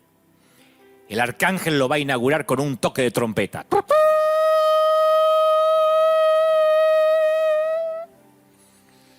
Y miles de ángeles van a aparecer en el cielo. Los cementerios, el mar, los funerales, los hospitales entregarán sus muertos. Y Cristo aparecerá una segunda vez, pero ya no para lidiar con el pecado, sino para salvar a quienes hayan estado esperando, como las damas en el embarazo. Eso dice Hebreos 9:28. Todo ojo le verá. Por eso dije al principio de este mensaje, nadie muere ateo bajo fuego. Hay un momento en que todo ojo levanta los ojos al cielo. Todos van a estar observando. Cuando Cristo haga esa reunión familiar, todo ojo le verá. Los que murieron, los que están vivos. Napoleón volteará la cabeza para ver. Los ojos de Martín Lutero, de Cristóbal Colón se van a agrandar. Los malvados déspotas van a presenciarlo, los dictadores, los mártires con sus túnicas blancas de paraíso. Y desde Adán hasta el bebé nacido, justo en el estruendo de la trompeta, todos serán testigos de ese momento. Y el Señor va a respetar la decisión de aquellos que lo rechazaron, porque el Señor es un caballero y los va a desechar por la eternidad. Y luego va a bendecir el deseo de aquellos que aceptaron y los concentrará para una reunión familiar. Enjugará Dios toda lágrima. Amo ese versículo. Apocalipsis 21:4. Enjugará Dios toda lágrima de los ojos de ellos. La primera acción de Dios va a ser pasarle el pulgar así por la mejilla de cada hijo, como diciendo, a ver, shh, no más lágrimas, a ver, no más lágrimas. Con los mismos dedos que formó el cosmos, te las va a secar. No más mocos, no más virus. Y este largo recorrido llamado vida va a culminar. Y los vas a ver a ellos, Por eso dije que este mensaje va para mis queridos amigos italianos, españoles, chinos.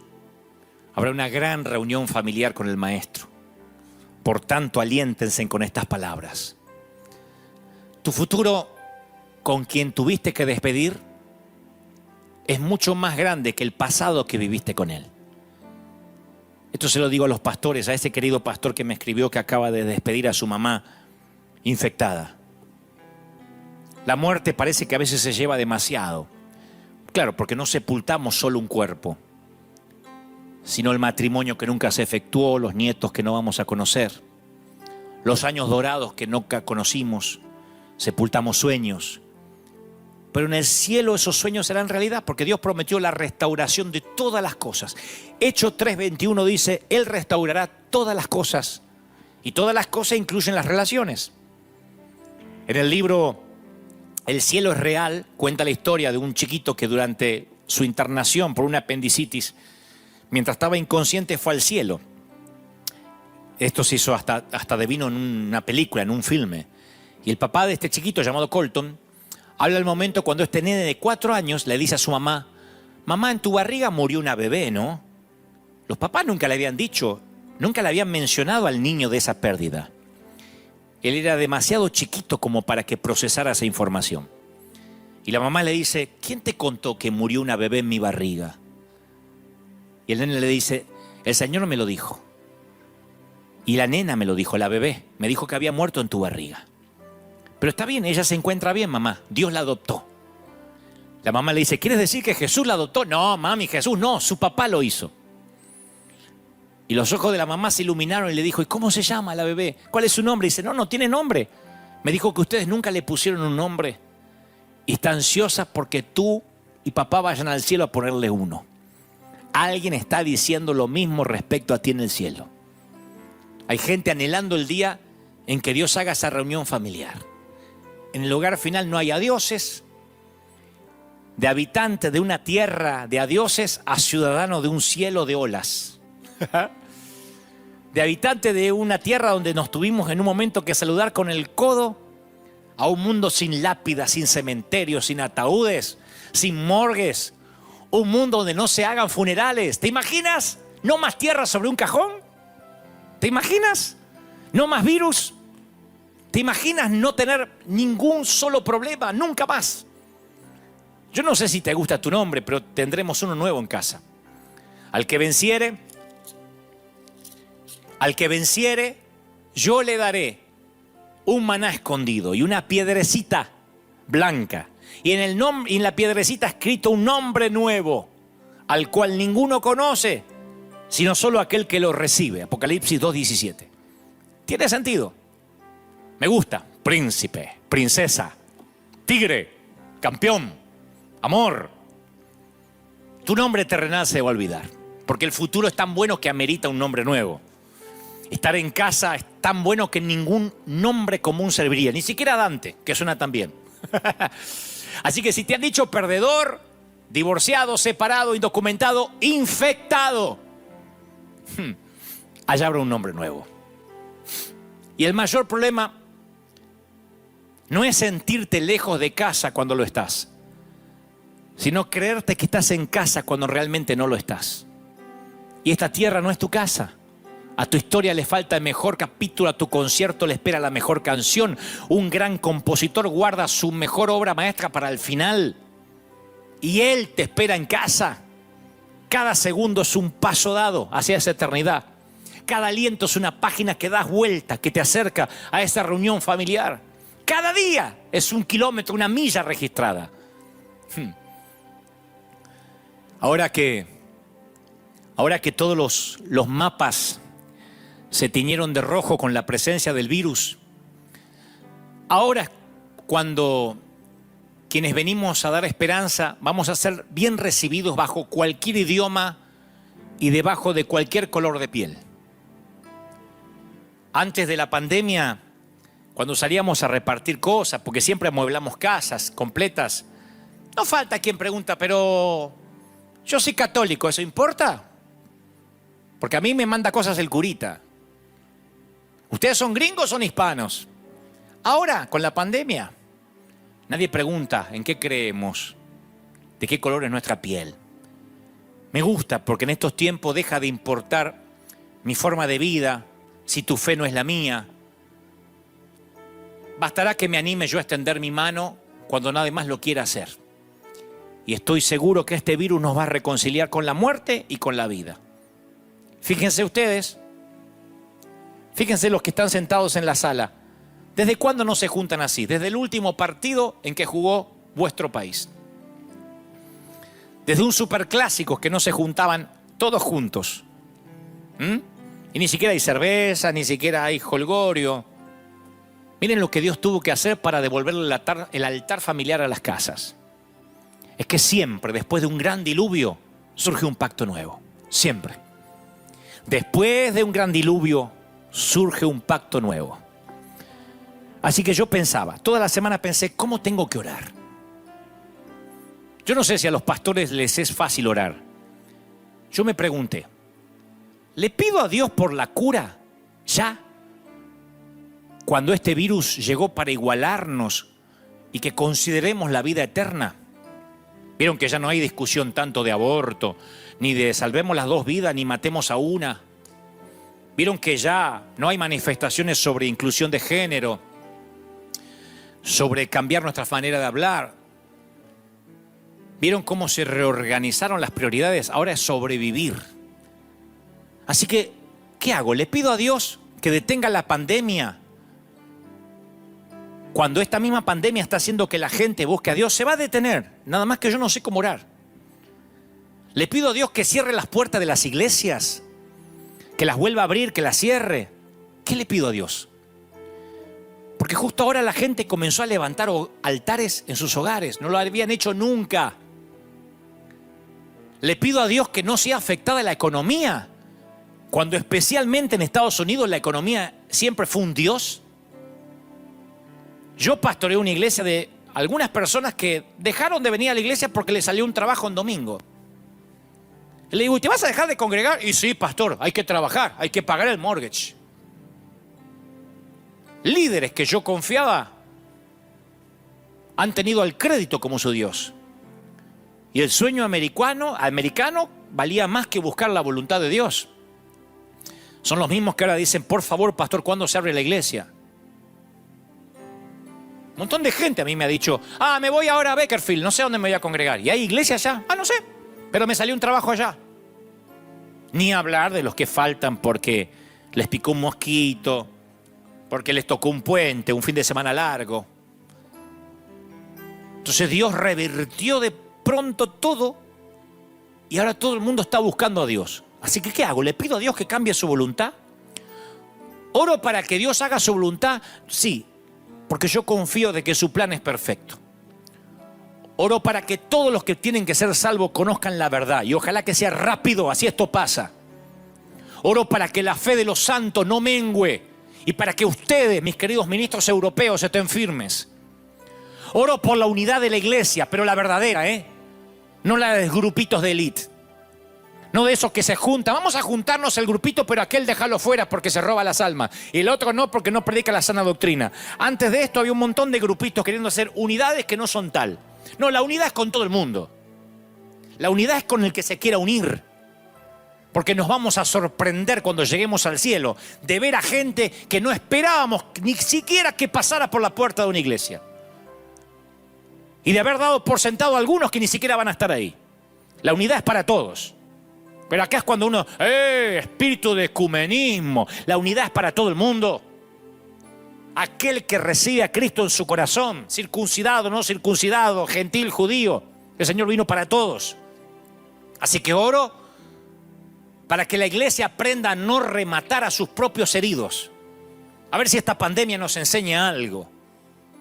En lugar de escribir boberías para separarnos de los leprosos. Oro para que esta pandemia nos sirva de verdad para sostener a nuestros heridos. ¿Quién sostiene a los pastores que pecan?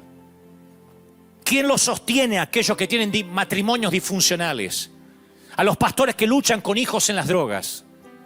Los rematamos. Decimos, yo no tengo nada que ver con él. La iglesia de Cristo no se parece a él. Eso hacemos nosotros. Las mafias se protegen. Las mafias, el reino animal se protege. Las bestias se protegen. Y en medio de una pandemia a lo mejor empezamos a entender que todos, independientemente si nos caemos bien o no, estamos haciendo lo mismo, predicando el evangelio. Todos. Y usa a grandes teólogos como esos que están del otro lado y a burros como este servidor. Así que lloro porque la pandemia Nos enseña unidad de la de verdad. Nadie muere ateo bajo fuego enemigo. Pero también me dijo este veterano, y siempre el que está a tu lado es tu amigo, no importa si es negro, blanco, amarillo. Siempre es tu hermano de sangre. En una guerra se genera una hermandad tan grande que no hay diferencias, no hay peleas. Hace poco yo vi a alguien tratando de justificar, como dije, que su congregación es la mejor y tiene la sana doctrina, y dijo, ¿por qué nadie profetizó esta pandemia? ¿Dónde están los profetas? ¿Y dónde está la cosecha que decía que iban a venir? Y yo te voy a decir así. Te voy a responder con la palabra. El oficial real, en cuyo brazo se apoyaba el rey, respondió al hombre de Dios y dijo, mira, si aún Dios hiciera ventanas en los cielos, ¿podría suceder lo que estás diciendo? Fue cuando el profeta dijo, mañana todo el mundo estará comiendo en medio de una hambruna. El pueblo cometía canibalismo porque se estaban muriendo de hambre y el profeta Eliseo dijo, mañana se va a vender la cebada, mañana va a haber trigo. Y alguien le dice, ¡ja, ja, ja! ¿Qué cosecha? Ni aunque Dios abriera la ventana de los cielos, esto iba a pasar. Siempre hay gente así.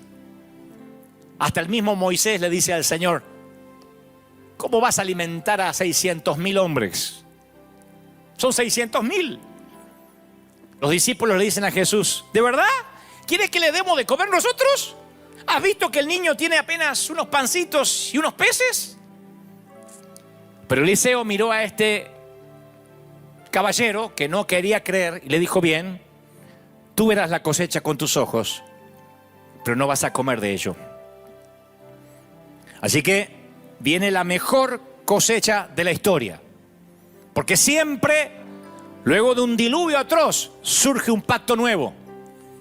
Y como dijo aquel veterano, nadie es ateo bajo fuego enemigo. Disfruta la cosecha. Créela para que no seas uno de los pocos que la vean y no la puedan comer. Yo estoy esperando.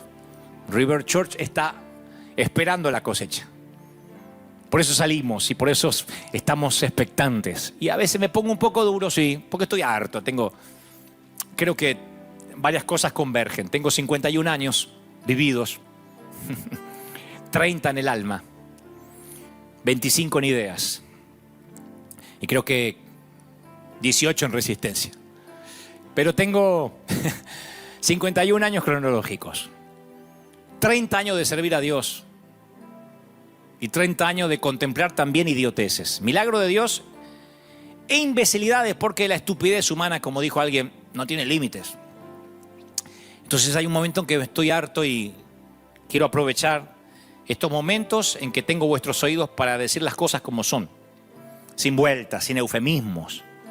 Esto nos tiene que hermanar, ministros. Nos tiene que aunar. Porque ahora todos, la iglesia de Elevation, aquí Rick Warren, Joel Osteen, Guillermo Maldonado, Cash Luna en Guatemala, todos aquellos que nosotros nos llenamos la boca, el falso profeta y aquel, el otro, Dante Gebel, todo el mundo, estamos predicando que hay esperanza, que hay salvación. Y el mundo va a levantar los ojos buscando al Señor y nos va a ver a nosotros. Y nos tiene que ver unidos, juntos. Porque nadie muere ateo cuando hay fuego enemigo. Y siempre después de un diluvio atroz, surge un pacto nuevo. Si estás ahí por primera vez, quiero que repitas conmigo. Lo único que tienes que hacer para perder el temor a la muerte y ser parte de los que vivimos eternamente, si quieres ser inmortal como este servidor, que claro, algún día de esta tierra me voy a ir, pero va a ser un abrir y cerrar de ojos. No importa cómo me vaya, seguiré viviendo. Si quieres ser de los míos, si quieres que nos estrechemos en un abrazo donde no haya dioses y donde 3 gotas de mucosidad no te pueden contagiar, donde no se usa tapaboca y te puedes saludar con un gran abrazo, repite conmigo: Señor Jesús, te acepto como mi Salvador. Gracias por morir por mis pecados. Escribe mi nombre en el libro de la vida.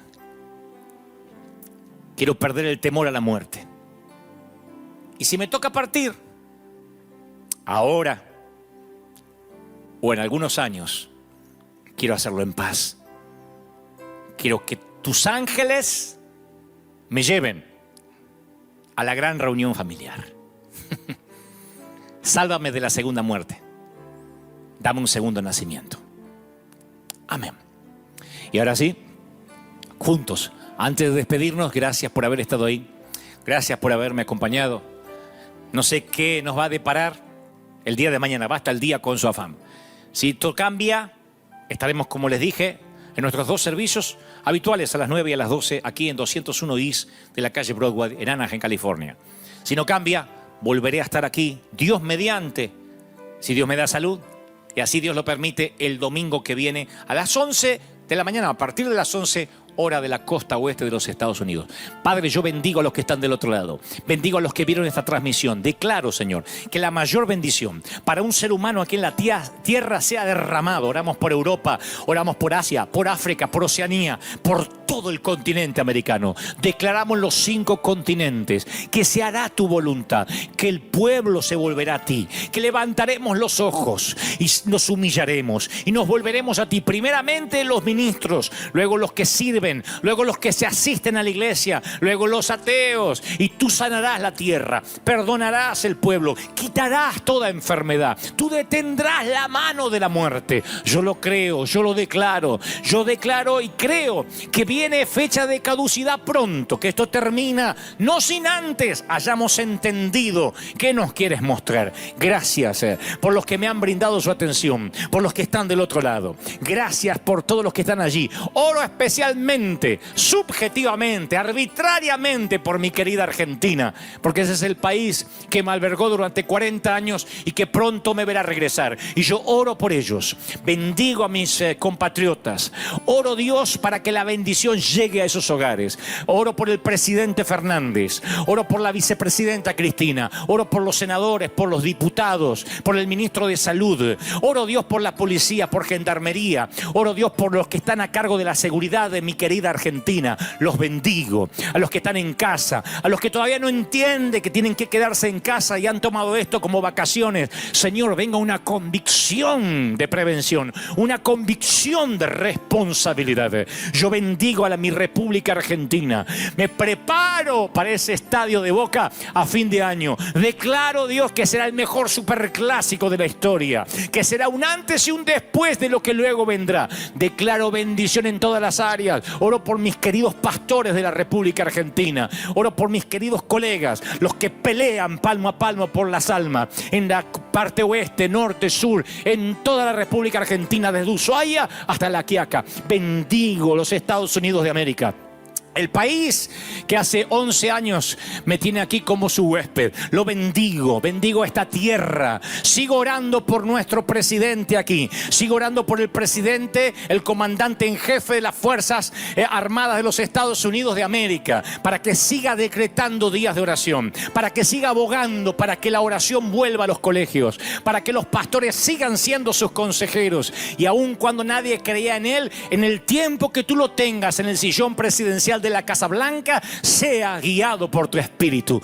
Declaro bendición, y esa bendición quede en los hogares, en el cuerpo, en el alma y en el espíritu. Amén y amén.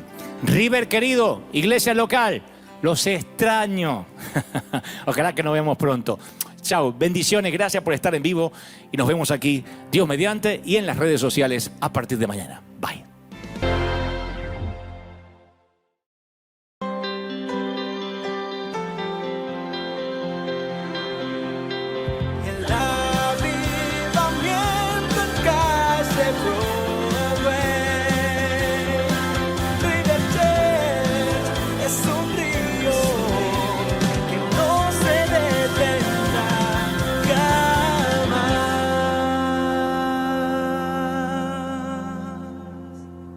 Dijo alguien por ahí, vive lo suficiente, 20, 30 años en esta vida y sabrás ya lo que es una desilusión.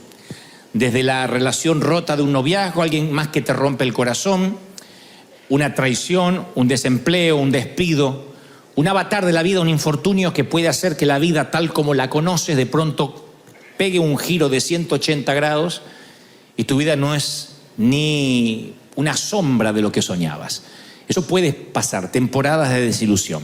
Creo que el mayor desafío de la fe, la mayor frontera de la fe o la graduación de la fe es soportar justamente el infortunio de la desilusión. Cuando la vida te noquea y te pega y te pega y te pega y te quieres levantar y te vuelve a pegar otra trompada, hay momentos que el dolor es tan intenso que no hay palabra que te llene, no hay abrazo que te reconforte, porque sientes, insisto, que Dios te abandonó y te encuentras, si se pudiera graficar, en lo que yo llamo un punto ciego. Así titulé el mensaje de hoy, el punto ciego. Cuando hablo del punto ciego puede verse de dos maneras, tiene dos significados. Uno es oftalmológico, tiene que ver con los ojos, tiene que ver con la visual, con la retina. El otro tiene que ver con el conductor de cualquier automóvil. El punto ciego es determinante para los que van a conducir. Es un punto muy importante para aquel que va a pedir la licencia de conducir. Es el punto exacto que ustedes están viendo ahora en imágenes. En este caso tú eres el conductor del medio. Y ninguno de los tres espejos alcanza en su perspectiva a notar que está tan cerca los autos contiguos. Allí es cuando hay peligros de accidente. Muchos se han estrellado por culpa de ese punto ciego, ¿ven? Es que el conductor, desde su posición, afecta su percepción de la cercanía de los demás. Esta pequeña área de percepción está limitada por tu posición, o sea, por donde estás tú ahora. A menos que aminores la velocidad o aceleres, no puedes ver que por tu izquierda y por tu derecha te están sobrepasando. En otras palabras, como conductor tienes dificultades para ver lo que tienes encima de ti. Eso es el punto ciego.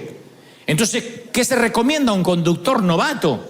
Le dicen, si vas a conducir, no te fíes de los tres espejos, del que tengas aquí, el de la izquierda y el de la derecha. Siempre que vas a hacer una maniobra, especialmente esas maniobras rápidas, ¡uy, me pasé! Y quieres pegarle volantazo, siempre mira por encima del hombro. Porque si el automóvil contigo está demasiado cerca, no lo alcanzas a ver en la perspectiva del espejo, y así se producen los grandes accidentes. Esto en la vida es exactamente igual. Uno puede ver el futuro a través del parabrisas. Y a veces algunos ven una ruta desierta. Por eso mi mensaje hoy es punto ciego, porque yo he estado muchas veces ahí, donde he sentido que Dios abandonó mi vida, que Dios no tiene nada para nosotros, para donde yo mire no hay nada. Miro para atrás, desierto. Miro para adelante, desierto. Para los costados no veo nada. Estoy en un punto ciego, literalmente, de la vida. Ahora, quien nunca tiene un punto ciego es nuestro Señor. Nunca. Dios tiene un panorama completo. Dios no es unidimensional. Dios sabe todo, lo que preparó para ti, lo que dejaste en el pasado, lo que viene a futuro, qué hay en el presente. Entonces Dios reemplaza a veces nuestras miopes, nuestras cortas peticiones, porque a veces sufrimos de astigmatismo espiritual, no podemos ver bien lo que hay delante y empezamos a pedir, quiero ya, Señor, dámelo. Y Dios dice, no, porque no es el tiempo. Uno está enfocado en la sed del día. Y Dios está enfocado en las sequías del mañana. Uno está enfocado en el hambre de hoy y Dios está enfocado en lo que va a venir después. Dios ve un panorama completo. Y como todo padre amoroso, hay momentos que Dios te dice todavía no o no. Dios te cierra la puerta. No hay ningún papá o mamá acá que nunca le haya dicho no al hijo. ¿Quién le dice sí a todo? ¿Quién tiene hijo y dice yo no le niego nada? Sí, algo le has negado. O dulces a la hora de comer, o que salga descalzo cuando hace frío. Tú le niegas cosas cuando sabes que es por su bien, es preferible que le digas no. Y Dios sabe a veces negar peticiones. Él te ama lo suficiente como para decirte no. Si hay algo que Él te está diciendo no, créeme, te ama. ¿Están conmigo, sí o no? Si Él te dice no y te sientes en un punto ciego, es porque te ama. Tú dices, pero si me amara me lo estaría dando. A veces no entendemos, somos tan miopes que no entendemos el plan de Dios. Dice Apocalipsis 3:7, esto dice el santo, el verdadero, el que tiene la llave de David, el que abre y ninguno cierra, el que cierra y ninguno abre. Aquí dice que el mismo santo, el mismo Dios verdadero, que abre puertas, también las cierra. Es el mismo Dios y el mismo corazón amoroso. Él cierra puertas enfáticamente. Dice, el que abre y ninguno cierra. El que cierra y ninguno abre. Lo que pasa es que en las iglesias no hemos enseñado lo suficiente acerca de puertas cerradas. Le decimos a la gente que lo que quiera Dios se lo va a dar. Que si quieres esa rubia, Dios te la va a dar. Que si quieres ese auto, le ponga las manos y Dios te lo va a dar. Entonces vamos, le imponemos las manos y Dios dice no. Porque Dios sabe que si lo compras no lo vas a poder mantener, no lo vas a poder pagar, el seguro te va a quebrar. Entonces nos enojamos, hacemos berrinches, como diciendo el diablo metió la cola. Y es Dios que está cerrando. La mención de la llave de David, dice, el que tiene la llave de David, implica que la puerta no está solo cerrada, sino cerrada con llave, que no tiene caso de orar por puertas que Dios muestra que Él cerró. Ahora, si la puerta está trabada por el enemigo, la abrimos en oración. Pero si la puerta está cerrada por Dios, por una decisión soberana, no hay oración, no hay alabanza, no hay pacto, no hay grito de júbilo, no hay nada que la va a abrir. No hay hombre que pueda abrir una puerta que se cerró. Si Dios cerró la puerta, es porque Dios tiene un camino mejor. Y uno a veces se aferra a las cosas y no entiende que si Dios cierra una puerta es como una mamá que le cierra la puerta al chico para que no salga en horas peligrosas, o cuando hace frío, o cuando hay una tormenta eléctrica, qué sé yo.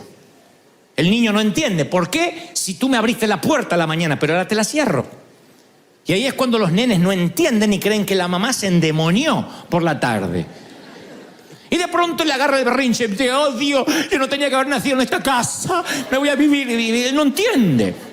Y así somos nosotros. De pronto Dios nos cierra una puerta y nos enojamos. Uno tiene que darse cuenta cuando el enemigo pone trabas, a cuando un viaje se te empieza a trabar. Yo le llamo fluir. Si fluye, significa que Dios está allí. Esto no significa andar por la vida que la primera trabita Dios me la cerró. Yo reconozco al enemigo, conozco su firma, conozco cuando él está metido atrás, porque las trabas que pones generalmente son distracciones. Pero cuando Dios cierra eso, hay un golpe. Tú te das cuenta que no es una traba, te das cuenta.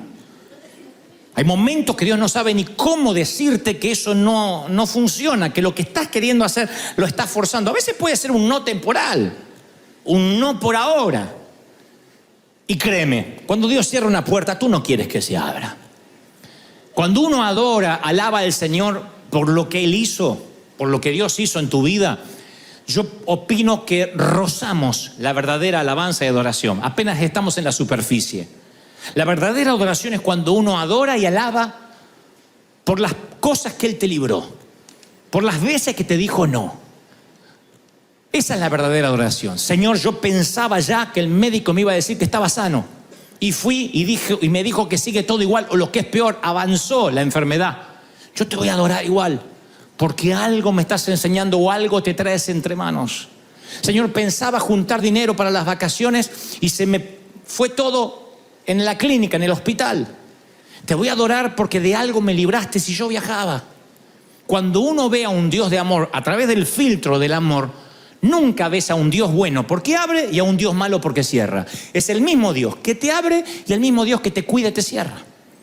Te cuida de relaciones, te cuida de... A veces forzamos, como les dije hace unos domingos, las amistades. Forzamos los vínculos. Y hay vínculos que Dios dice, te está haciendo mal. Te drena, te vampiriza, te está haciendo mal. Y cuando uno sigue y sigue, cuando Dios te dice, no te lleves tu parentela y te lo cargas a Lot, te va a traer problemas. En un momento vas a tener allí un conflicto de bienes. Porque Dios dijo, sal de tu tierra y tu parentela. Nunca te dijo, y llévate el sobrinito. Nunca le dijo. Nunca. Entonces, cuando uno quiere ser más bueno que Dios y quiere a veces forzar puertas que Dios cerró, hay momentos que tienes que cortar vínculos y uno, no, es que si no, parece que no tengo amor y qué van a pensar de mí. Hay momentos que tienes que obedecer, porque el continuar con un vínculo que Dios cortó te mete en problemas, te hunde el barco. Jonás te va a hundir el barco. Alguien que esté fuera de la voluntad de Dios en tu barco te va a hundir el navío. Eso es indeclinable, eso va a pasar. Entonces uno tiene que saber cuándo Dios cerró una puerta. Si yo cerrara los cielos para que no haya lluvia, dice el Señor. Si yo cerrara los cielos para que no haya lluvia, Y luego aclara, pero claro, si se humillare mi pueblo, si buscare mi nombre, entonces yo oiré desde los cielos, abriré los cielos. Es un Dios que cierra y un Dios que abre. Yo digo siempre, si los goznes no se mueven y la aldaba no se abre, hay un propósito. No fuerce, no llames un cerrajero cuando Dios dice, se terminó este tiempo. Pablo, Silas y Timoteo hacen un viaje misionero. Cuando regresan dan el informe y dice Hechos 14:27. Informaron a toda la iglesia de lo que Dios había hecho a través de ellos, Pablo, Silas y Timoteo, y cómo Dios había abierto la puerta de los gentiles. Habían predicado en Chipre, en Antioquía y en Iconio. Dios había abierto la puerta de los gentiles, algo que no hubiese ocurrido si Dios no abría la puerta. Así que estaban emocionados, vamos a seguir llevando este evangelio a todo el mundo. Entonces cuentan después en Hechos 16:6. Atravesamos la región de Frigia, de Galacia, pero el Espíritu del Señor nos impidió que predicáramos en Asia. Dios le dijo, a Asia no vayan. Cuando llegaron cerca de Misia, intentaron pasar a Bitinia y el Espíritu de Jesús no se lo permitió. Sí iban a predicar. Entonces a veces uno no sabe que cuando Dios te dice no, ahora no, es porque te lleva directamente hacia otro lado. De pronto Dios le dice a Pablo, no vayan a Asia. Pero tiene una visión de un hombre de Macedonia que le dice, pasa a Macedonia y ayúdanos. Claro, Dios le estaba abriendo el viejo continente, Europa. Dios le estaba abriendo, ahí se convertiría la primera mujer misionera, Lidia. Dios le estaba abriendo el continente, el viejo continente al apóstol. Dice, zarpando a Troas, navegamos directamente a Samotracia, a Neápolis, de ahí fuimos a Filipos. Me gusta eso, navegar directamente. ¿No quisieras llegar directamente a lo que Dios tiene para ti ya? ¿No tienes ganas de que no termine el año sin que llegues a tu destino? ¿Cuántos dicen amén? Para eso, agradece por las puertas cerradas. Las puertas cerradas te redireccionan las que sí están abiertas. Uno quisiera, yo sé lo que pasa, porque yo soy igual a todos ustedes, estamos iguales. Uno quisiera que, está bien, yo me aguanto esta puerta cerrada, pero mostrame cuál abriste. Entonces uno está ahí, suelta la cerrada y agarra la abierta, y no es así. Dios dice, agradece por la puerta cerrada. Después viene la abierta. Uno necesita garantías y Dios no las da. Dios dice, no, la fe no es con garantías. La fe es la certeza de lo que se espera, la convicción de lo que no se ve. Uno siempre está pidiéndole que Dios haga el primer truco, que Dios saque la primera mano, que Dios saque la primera carta. Dios dice, la primera carta la sacas tú y yo te voy a respaldar. Si crees que yo soy tu cuidador, que yo soy tu dador, y uno está esperando que Él haga el primer movimiento y Dios dice, no, tú haces el primer movimiento. Ahí está la bendición al lado, en el punto ciego, y no la puedes ver. Y cuando uno no la puede ver, se frustra. Uno no se da cuenta lo cerca de la bendición que está. Uno siempre cree que la bendición está allá, no acá. Ese es el peligro. Uno cree que la bendición está allá en el destino. Éxodo 34:29 dice, y no sabía Moisés que la piel de su rostro le resplandecía. Yo digo, no notaba que estaba ungido. Siempre me choqueó eso. Y Moisés no sabía que la piel de su rostro resplandecía. Claro, había estado, para los que no conocen la historia, había estado en la montaña con Dios, y cuando bajó, la gloria se le imantó tanto en su rostro que parecía una luciérnaga. Su rostro brillaba. Entonces lo veías y decía, hay un brillo en sus ojos, había como un brillo, no era ni maquillaje ni iluminación, era el poder de Dios, pero él no sabía. La gente decía, no te podemos ver. Él no se había mirado al espejo. Me temo que muy a menudo muchos de nosotros no sabemos de la adquisición espiritual que Él nos dio.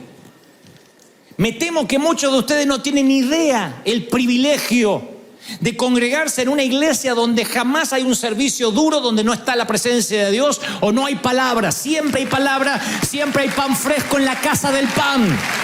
¿Estás conmigo, sí o no? Me temo que algunos necesitarían una temporada de sequedad para valorar el oasis. No valoras la salud hasta que la pierdes. ¿Quién da gracias por la salud adrede cada mañana? Y no hablo de la oración mecánica, gracias por la salud, no. ¡Gracias, Señor! ¿Cuándo das gracias por la salud? Cuando estuviste con dolor. Cuando el dolor no te deja pensar. El dolor no te deja darte cuenta del entorno, de la adquisición espiritual, de lo que estás viviendo, del aquí. ¿Alguien tuvo un dolor de muelas, esos intensos? Esto en la vida es igual. Cuando hay dolor, tú no estás consciente de que el rostro te brilla. Hay gente que el dolor es tan intenso que se pierde a los chiquitos, a los hijos cuando son chiquitos. Se los pierde. Se pierden los líos que hacen, se pierden las veces que vuelcan la leche, se pierden las cosas maravillosas que no van a volver a ocurrir. Viven estresados, esperando que crezcan, perdiéndose la mejor etapa, una de las mejores que uno puede tener con los hijos. Entonces, cuando la vida está envuelta de dolor, uno no puede ver la adquisición espiritual, no se da cuenta, está en un punto ciego. Yo decía, Martin Luther King, ¿se habrá dado cuenta lo que estaba haciendo a la humanidad? ¿Habrá pensado algún momento en vida que un edificio, una autopista, una conmemoración nacional lo recordaría todos los años, que sería un héroe nacional? Los periódicos lo tildaban de comunista. Era un héroe, un luchador por los derechos humanos, pero nunca, mientras escribía la historia, se dio cuenta que la estaba escribiendo. Nunca se dio cuenta que estaba aquí. Capaz que él quería estar allí, me atrevo a pensar. Rara vez quien escribe la historia se da cuenta que la está escribiendo. San Martín no se daba cuenta que era San Martín. Simón Bolívar nunca se dio cuenta que era Simón Bolívar. Moisés no se dio cuenta que su rostro le brillaba. Yo no me doy cuenta a quiénes puedo inspirar con los mensajes. A veces me llegan algunas retribuciones y digo, bueno, sí, quizás algún día, cuando no esté, digan, no, fue increíble, nos enseñó, qué sé yo. Pero ese día va a ser muy tarde porque yo ya no voy a estar aquí, voy a estar allí. Entonces yo aprendo ahora a valorar el aquí, a valorar el día a día, el privilegio.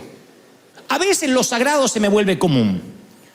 A veces también me siento cansado y esto que alguna vez soñé, de pronto se me hace tedioso.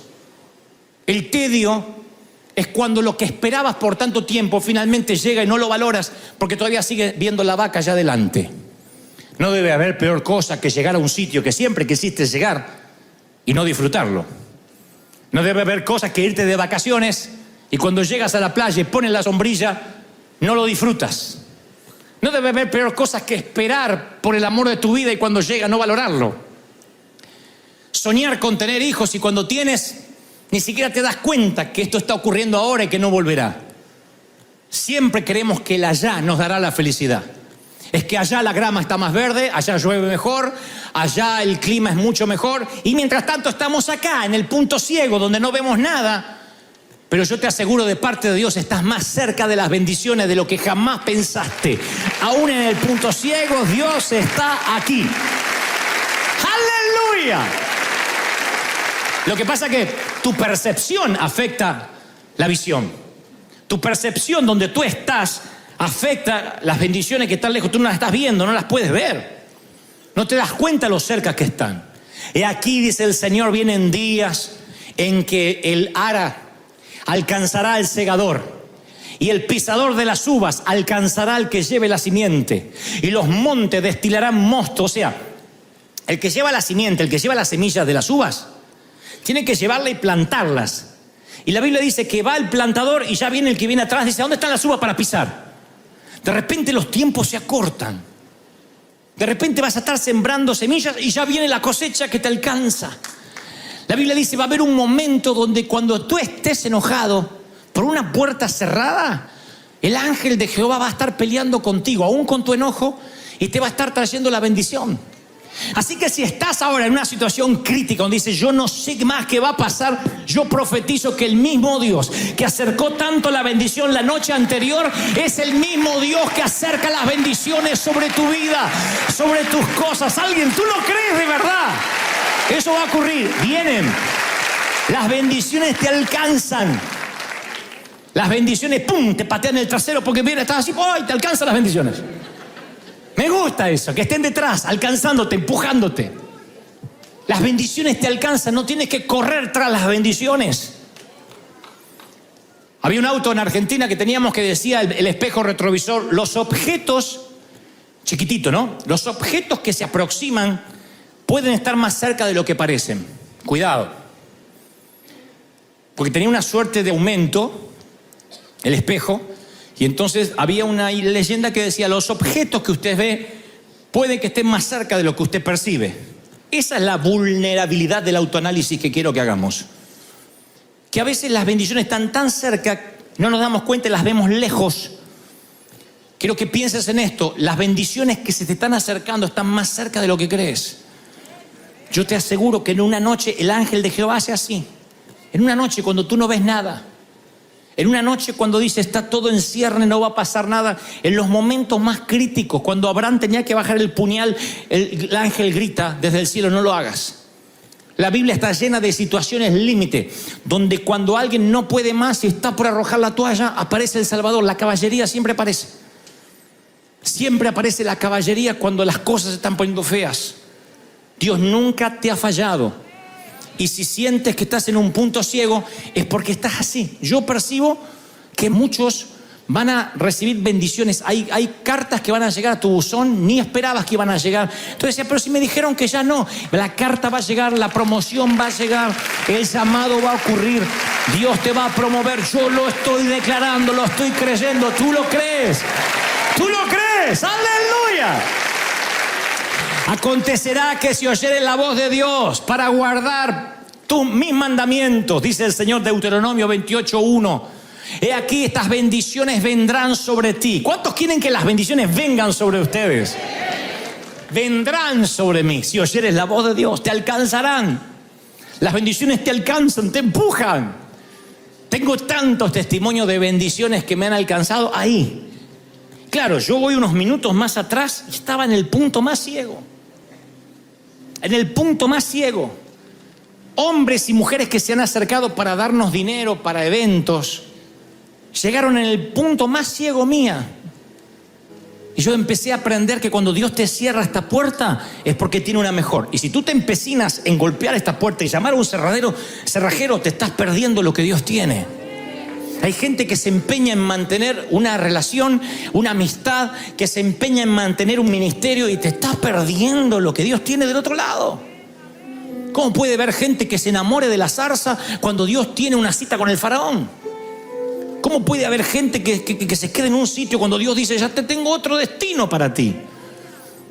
Pero nosotros no hemos predicado lo suficiente acerca de que Dios es el que endurece el corazón de los faraones. Hay momentos que Dios endurece un corazón para expulsarte. Lo hacen las mamás águilas, que les quitan la paja, le quitan lo confortable a los aguiluchos cuando sienten las espinas, porque ellos primero hacen los nidos con espinas y luego los cubren con paja. Saben que esos aguiluchos nunca querrán volar por su cuenta.